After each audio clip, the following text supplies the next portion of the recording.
Welcome back to UFOs Real Channel.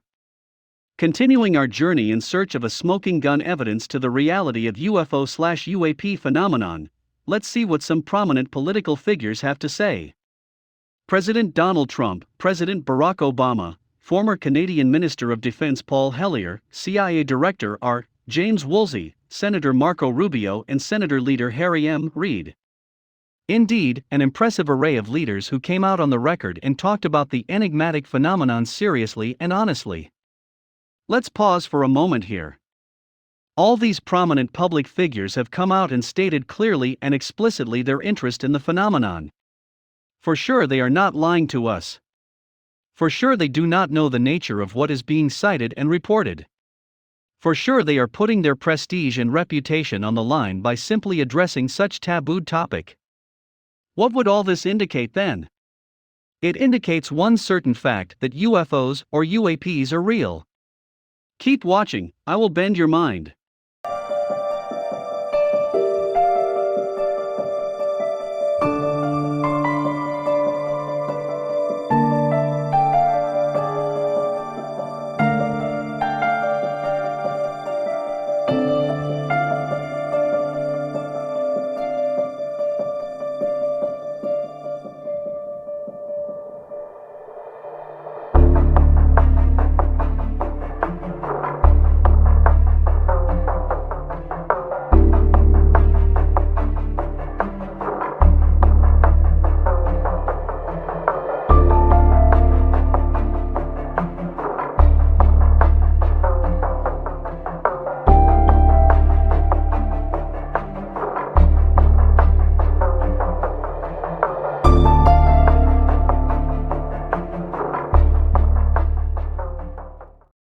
Trump told ABC News' George Stephanopoulos in 2019 that he did not particularly believe in UFOs. But he was more coy about the topic when asked by his eldest son, during an interview for his 2020 campaign, to share some details about a 1947 incident in Roswell, NM, that holds outsized significance among UFO believers. "I won't talk to you about what I know about it, but it's very interesting," Trump said. President Barack Obama told CBS's The Late Tabooed Show with James Corden that what is true, and I'm actually being serious here, is that there is footage and records of objects in the skies that we don't know exactly what they are. Speaking to CBS's 60 Minutes last month, Senator Marco Rubio, RFLA, said that while UFOs can still prompt a giggle from some lawmakers, I don't think we can let the stigma keep us from having an answer to a very fundamental question. That there have been face-to-face meetings between United States officials and visitors from other star systems, period. They'll pick out a few individuals and visit them or talk to them telepathically or send information to them by channeling. I have a very close friend who was writing a second book right now with channeling from a species called the Basidas. Very few people have heard of it. They have a deal that they won't interfere. But I think that there's also a loophole if things get bad enough that they would make exceptions. But we can't count on them. I mean, maybe we can count on them, but we shouldn't count on them because they say, you clean up your act. You're in charge. It's your planet.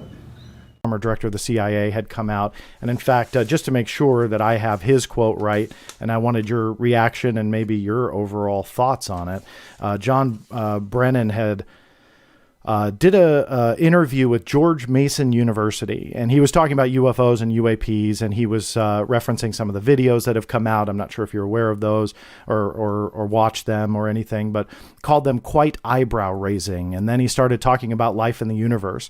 I think it's a bit presumptuous and arrogant for us to believe that there's no other form of life anywhere in the entire universe, which was pretty interesting to hear a former director of the CIA talk about. John Ratcliffe, former DNI, he was interviewed with Fox News. He was talking about vehicles traveling that would exceed the sonic barrier without, the sound barrier, without a sonic boom. That interview got a lot of attention too. So can I add your name to the list of those that are speaking out about this? What are your overall thoughts about whatever that phenomena is, and what are we dealing with? The only list I'm comfortable going on is one that would say these people have reported very curious behavior by aircraft. And it may be something real that is an extraordinary change for some unheralded reason, or it may be a complex set of different views of what's going on in the world of cyber and so forth. So I just don't know. Mm-hmm. But I'm not as skeptical as I was a few years ago, to put it mildly. Something is going on that's surprising to a series of intelligent aircraft experienced pilots. And we'll just have to see what it is. See what it is. Do you feel it's us? I mean, do you, in the sense that America is potentially testing something, and let's say the Navy doesn't know that the Air Force is testing technology? Do you think it's Russia doing what they do best and trying to, taunt us and in various ways? Do you have a theory in that regard? Because you had mentioned you're not as skeptical as you were a couple years ago. What did you mean by that?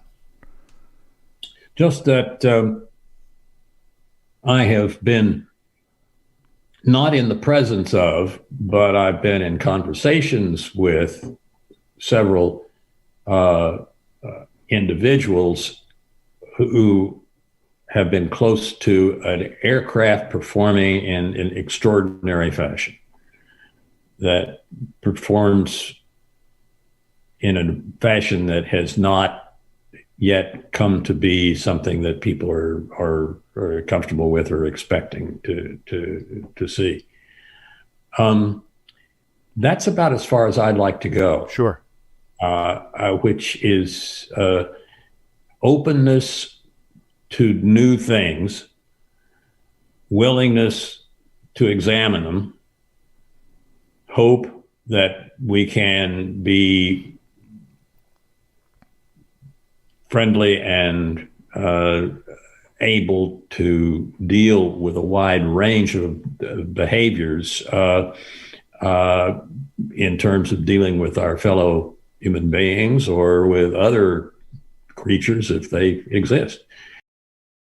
It is time for the Pentagon to open up its secret UFO files. The longtime Nevada lawmaker admits that he did sponsor a secret study that was coordinated by a Las Vegas contractor. But very little of what was produced by the study has been made public. So what's hiding in those files, and when do we get to see them?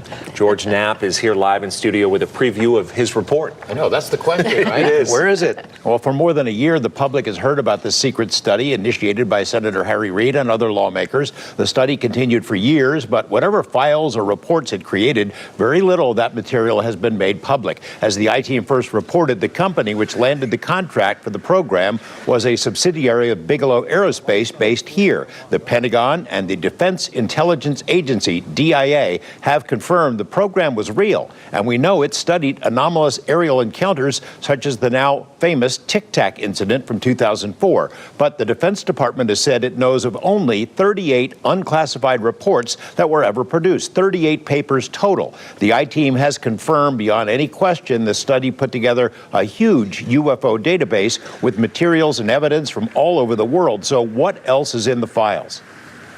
You know, the Pentagon has files. There are additional files and reports that were compiled as part of the study that you initiated. Did you get very deep into that stuff? Do you read it? Are you aware of how deep it goes or what's in it? I didn't read all of it. My staff did, and I spent a lot of time with my staff going over what was in that. It was quite a lot of material. So for me to tell you I read every word of it, If somebody saw that stack of paper, they said, well, I'm not sure he's telling the truth. So truthfully, yes, I had 2 staff people that worked this issue a lot, and we spent a lot of time together. And what jumps out at you? I mean, is there substantial information and documentation in those reports? In my opinion, this is something that we should be studying. And as I said, it's a worldwide phenomenon, not just here in the United States. The UFO threat is being exposed by this former Defense Department official. There are unidentified vehicles violating U.S. airspace with unknown intentions and extraordinary capabilities being encountered by U.S. military personnel. We don't know where they're from. Chris Mellon, descendant of one of America's most influential families, oversaw the budgets for some of the military's most top-secret weapons programs. After years of working behind the scenes, he has come forward to warn the public about what he says is the UFO threat. We know this is happening now. We know it's real. In 2017, the New York Times exposed a secret $22 million Pentagon program that investigated incidents between UFOs and military aircraft. The article included videos of these encounters. We're going against the wind. The wind's 120 knots from the west. People could see for themselves evidence of the phenomenon. Have we been technologically leapfrogged? Could it be the Russians or Chinese or someone else? In October of 2017, the head of the UFO program, Lou Elizondo, resigned in protest of what he says was the Pentagon's disregard of overwhelming evidence of extraordinary and unexplained phenomena. Elizondo joined forces with Mellon and other former government officials to investigate and expose the UFO threat. We've brought forward the first truly authoritative, credible military information about UFOs in decades, if not ever. We were all clamoring to get on the radio. Do you see in the water, what the is that? Large enough to scare the shit out of me. It was so unnerving because it was so unpredictable. Some of our military personnel are so concerned that they're willing to put their careers on the line to speak out about this. In April of 2019, the U.S. Navy announced a new reporting process for unexplained sightings by military personnel. With mounting evidence, Mellon believes we are at a turning point. Carl Sagan once famously said about UFOs, "Extraordinary claims require extraordinary proof." He was absolutely right. But now we have the proof. The question now is, will people look at the evidence and are they able to process it?